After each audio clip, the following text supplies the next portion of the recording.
இப்போ இப்போ என்ன பார்க்க போகிறோன்னா நம்ம பீஃப் போண்டா பார்க்க போகிறோம். பீஃப் போண்டாவுக்கு பீஃபை எடுத்து வெவிச்சு அதை உளுத்து விட்டு மிக்சியில் போட்டு அரைச்சி அது கூட வெங்காயம், தக்காளி, இஞ்சி, பூண்டு, மிளகு, ஜீரகம், மஞ்சத்தூள் எல்லாம் போட்டு அதை அரைச்சி தனியாக எடுத்துக்கணும்.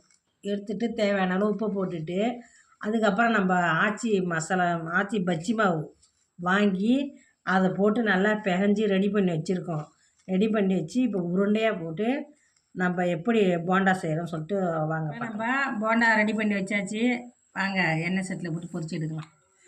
பீஃப் போண்டா ரெடி ஆகிடுச்சி. நம்ம எண்ணெயில் போட்டு வறுத்து எடுத்துகிட்டு வந்துட்டோம்.